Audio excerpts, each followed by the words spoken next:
ಅನೈತಿಕ ಚಟುವಟಿಕೆಗಳ ಕಡಿವಾಣಕ್ಕೆ ಆಪರೇಷನ್ ಚಾಮುಂಡಿ ಕಾರ್ಯಾಚರಣೆ ಈಗ ಆರಂಭವಾಗಿದೆ. ಮೈಸೂರಿನಲ್ಲಿ ರಾತ್ರಿ ವೇಳೆ ಚಾಮುಂಡಿ ಬೆಟ್ಟ ಪ್ರವೇಶವನ್ನ ನಿಷೇಧ ಮಾಡಲಾಗಿದೆ. ಕುಡಿದು ವಾಹನ ಚಲಾಯಿಸುವವರ ವಿರುದ್ಧ ಶಿಸ್ತು ಕ್ರಮವನ್ನ ಕೈಗೊಳ್ಳಲಾಗ್ತಾ ಇದೆ.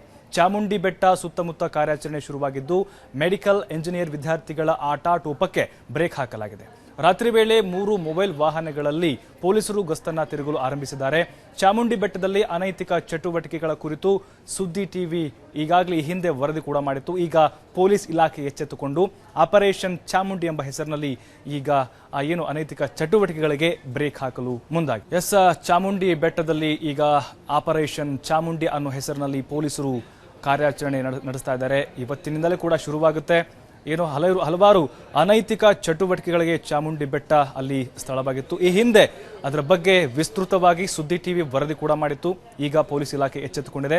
ಆಪರೇಷನ್ ಚಾಮುಂಡಿ ಅನ್ನೋ ಹೆಸರಿನಲ್ಲಿ ಈಗ ಅಲ್ಲಿ ಬರುವಂತಹ ವಿದ್ಯಾರ್ಥಿಗಳಾಗಿರ್ಬೋದು, ಯುವ ಸಮೂಹಕ್ಕೆ ಬ್ರೇಕ್ ಹಾಕೋಕೆ, ಅಲ್ಲಿ ನಡೆಯುವಂತಹ ಅನೈತಿಕ ಚಟುವಟಿಕೆಗಳಿಗೆ ಬ್ರೇಕ್ ಹಾಕೋಕೆ ಈಗ ಪೊಲೀಸ್ ಇಲಾಖೆ ಮುಂದಾಗಿದೆ. ನಿಜಕ್ಕೂ ಪೊಲೀಸರ ಕಾರ್ಯ ಶ್ಲಾಘನೀಯ. ಇದು ಸುದ್ದಿ ಟಿವಿಯ ಇಂಪ್ಯಾಕ್ಟ್. ಮೈಸೂರಿನ ಚಾಮುಂಡಿ ಬೆಟ್ಟ ಈ ಹಿಂದೆ ಅನೈತಿಕ ಚಟುವಟಿಕೆಗಳು ನಡೀತಾ ಇದ್ದು ತಾಣವಾಗಿತ್ತು. ಯಾರು ಹೇಳೋರು ಕೇಳೋರು ಇದ್ದಿದ್ದಿಲ್ಲ.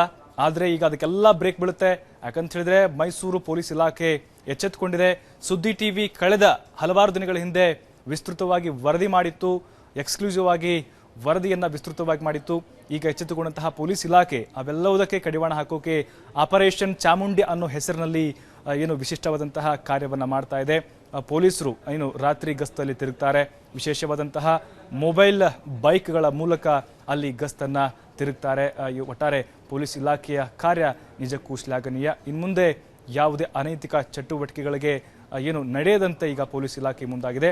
3 ಮೊಬೈಲ್ ವಾಹನಗಳಲ್ಲಿ ಗಸ್ತು ತಿರುಗಲಾಗುತ್ತೆ. ಅನೈತಿಕ ಚಟುವಟಿಕೆಗೆ ಕುರಿತು ಸುದ್ದಿ ಟಿವಿ ಹಿಂದೆ ವಿಸ್ತೃತವಾಗಿ ವರದಿ ಕೂಡ ಮಾಡಿತ್ತು. ವರದಿಯ ಹಿನ್ನೆಲೆ ಪೊಲೀಸ್ ಇಲಾಖೆ ಎಚ್ಚೆತ್ತುಕೊಂಡಿದೆ. ಆಪರೇಷನ್ ಚಾಮುಂಡಿ ಅನ್ನೋ ಹೆಸರಿನಲ್ಲಿ ಅವರಿಗೆ ಬಿಸಿ ಮುಟ್ಟಿಸೋಕೆ ಈಗ ಮುಂದಾಗಿದೆ. ಈ ಬಗ್ಗೆ ಹೆಚ್ಚಿನ ಮಾಹಿತಿ ಕೊಡ್ತಾರೆ ನಮ್ಮ ಪ್ರತಿನಿಧಿ ರವಿ. ಕಳೆದ ಹಲವಾರು ದಿನಗಳ ಹಿಂದೆ ನಾವೆಲ್ಲ ವರದಿ ಮಾಡಿದ್ವಿ. ಈ ವರದಿಗೆ ಒಂದು ಫಲಶ್ರುತಿಯಾಗಿ ಈಗ ಪೊಲೀಸ್ ಇಲಾಖೆ ಮುಂದಾಗಿದೆ. ಯಾವಾಗಿಂದ ಶುರುವಾಗುತ್ತೆ ಆಪರೇಷನ್ ಚಾಮುಂಡಿ ಕಾರ್ಯ ಅಂತ? ಪ್ರಭು, ಈಗಾಗಲೇ ಆಪರೇಷನ್ ಚಾಮುಂಡಿ ಕಾರ್ಯ ನಿನ್ನೆ ರಾತ್ರಿಯಿಂದನೇ ಆರಂಭ ಆಗಿದೆ.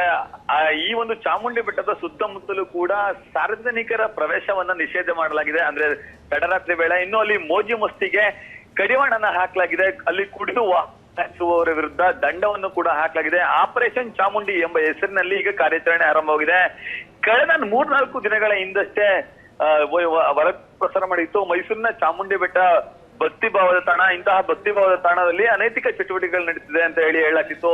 ಇದಕ್ಕೆ ಸಂಬಂಧಪಟ್ಟಂತೆ ಪೂರಕವಾಗಿ ಅಲ್ಲಿ ಮೆಡಿಕಲ್ ಹಾಗೂ ಎಂಜಿನಿಯರ್ ವಿದ್ಯಾರ್ಥಿಗಳು ಅಲ್ಲಿಗೆ ಹೋಗಿ ಮೋಜು ಮಸ್ತಿಯಲ್ಲಿ ತೊಡಗುತ್ತಿದ್ರು. ಕಳೆದ 6 ತಿಂಗಳ ಹಿಂದಿಂದ ಈವರೆಗೆ ಬರೋಬ್ಬರಿ 200ಕ್ಕೂ ಹೆಚ್ಚು ಪ್ರಕರಣಗಳು ದಾಖಲಾಗಿದ್ವು. ಈ ಸಂಬಂಧ ಸುದ್ದಿ ಟಿವಿ ವರದಿಯನ್ನ ಪ್ರಸಾರ ಮಾಡಿತ್ತು. ಈ ವರದಿಗೆ ಸ್ಪಂದಿಸಿದಂತಹ ನಗರ ಪೊಲೀಸ್ ಆಯುಕ್ತರು ಈಗ ಅಲ್ಲಿ ಆಪರೇಷನ್ ಚಾಮುಂಡಿಯನ್ನ ಆಯೋಜನೆ ಮಾಡಿದ್ದಾರೆ. ಮತ್ತೆ ಮೊಬೈಲ್ ಕ್ಯಾಂಟೀನ್ ಗಳನ್ನ ಅಲ್ಲಿ ನಿರ್ಮಾಣ ಮಾಡಿ 3 ವಾಹನಗಳನ್ನ ಗಸ್ತು ತಿರುಗಲಿಕ್ಕೂ ಕೂಡ ಬಿಟ್ಟಿದ್ದಾರೆ. ಆ ವಾಹನಗಳಲ್ಲಿ ಹಿರಿಯ ಅಧಿಕಾರಿಗಳು ಅಲ್ಲಿ ಇರ್ತಾರೆ. ಅವರು ಈ ಒಂದು ಚಾಮುಂಡಿ ಬೆಟ್ಟದ ಸುತ್ತ ತಡರಾತ್ರಿವರೆಗೂ ಕೂಡ ಕಾರ್ಯಾಚರಣೆ ನಡೆಸ್ತಾರೆ. ಅಲ್ಲಿ ಈ ರೀತಿ ಮೋಜು ಮಸ್ತಿ ಯಾರು ಮಾಡಿದ್ರೆ ಅವರನ್ನ ಹಿಡಿದು ಅವರಿಗೆ ಕೇಸನ್ನ ಜಡಿಯುವಂತಹ ಕೆಲಸವನ್ನು ಮಾಡಿದ್ದಾರೆ. ಮತ್ತೆ ಜೈಲಿಗೆ ಕಳಿಸುವಂತಹ ಕೆಲಸವನ್ನು ಕೂಡ ಮಾಡಿದ್ದಾರೆ. ನಿನ್ನೆಯಿಂದ ಈ ಕಾರ್ಯಾಚರಣೆ ಆರಂಭವಾಗಿದ್ದು ನಿನ್ನೆ ಒಂದೇ ದಿನದಲ್ಲಿ ಒಟ್ಟು 32 ಪ್ರಕರಣಗಳನ್ನ ಅವರು ಪತ್ತೆ ಹಚ್ಚಿದ್ದಾರೆ. ನಿಜಕ್ಕೂ ಪೊಲೀಸರಿಗೆ ಹ್ಯಾಟ್ಸ್ ಆಫ್ ಹೇಳಲೇಬೇಕು ಪ್ರಭು. ಹಾಗೆ ಈ ಬಗ್ಗೆ ರವಿ, ಮೈಸೂರಿನ ಜನ ಏನ್ ಹೇಳ್ತಾರೆ ಅಂತ? ನಿಜಕ್ಕೂ ಈ ಒಂದು ವರದಿಗೆ ಮೈಸೂರಿನ ಜನತೆಗೆ ನಿಜಕ್ಕೂ ಖುಷಿ ಪಟ್ಟಿದ್ದಾರೆ. ಯಾಕಂದ್ರೆ ಕೇಳಿ ಮೈಸೂರಿನ ಚಾಮುಂಡಿ ಬೆಟ್ಟ ಭಕ್ತಿಭಾವದ ತಾಣ. ಇಲ್ಲಿಗೆ ನಿತ್ಯ 100 ಮಂದಿ ಆಗಮಿಸ್ತಿದ್ರು.